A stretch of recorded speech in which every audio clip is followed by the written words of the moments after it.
You don't need to be a clairvoyant to see your bright future before it happens. And in fact, it's very easy to do. Confused? You won't be after you've seen this video. Now, most people believe that we think in thoughts.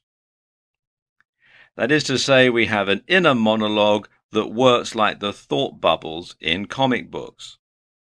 Recently, though, more research suggests that we think in lots of modalities. Sometimes we visualize.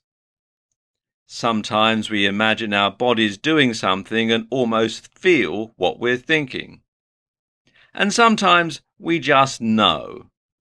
And this latter example is called unsymbolized thought. In fact, thinking with our bodies and our senses might just be what enabled us to develop thought in the first place.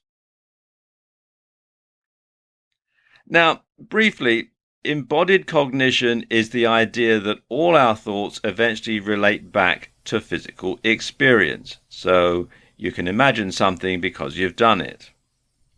When someone says something to you, or when you think something, your brain interprets this in such a way that it gives it meaning.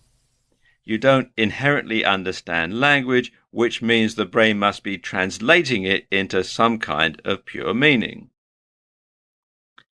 Psychologists once believed that the brain had a language of its own that they called mentalese. More recently, though, more and more experts adopted the belief that we understand things by visualizing them. When someone tells you a story, you understand the story because your brain visualizes it happening to you. Now, when somebody tells you that they walked along the beach, you visualize the color of the sand. You imagine the sea breeze on your skin, and you almost hear the sound of the waves breaking. When we think higher-level thoughts, we understand them only because we can relate them back to our own physical experiences via abstraction.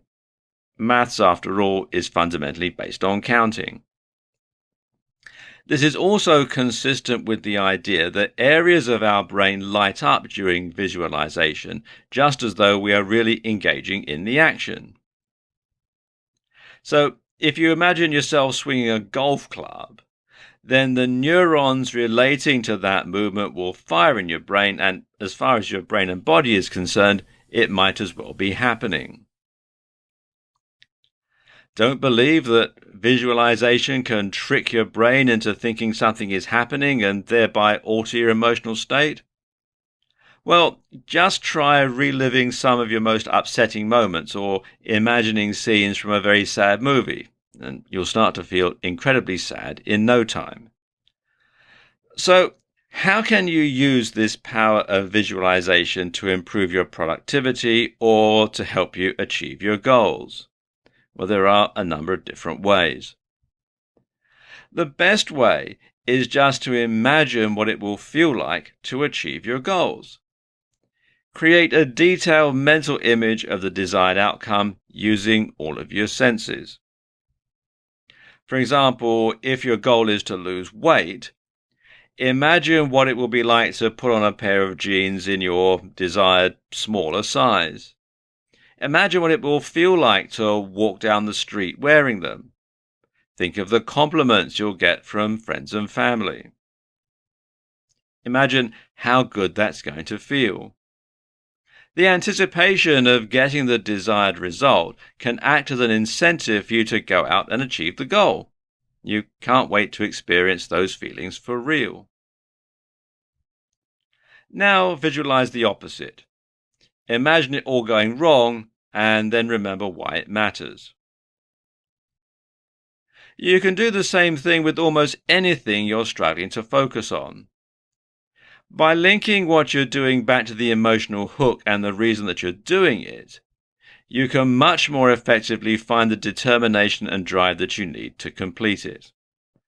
Keep your goals in mind and you'll be much more motivated every day to get out of bed and start working out, or to work on your personal project, or to practice your musical instrument, or to put in your very best performance at your work.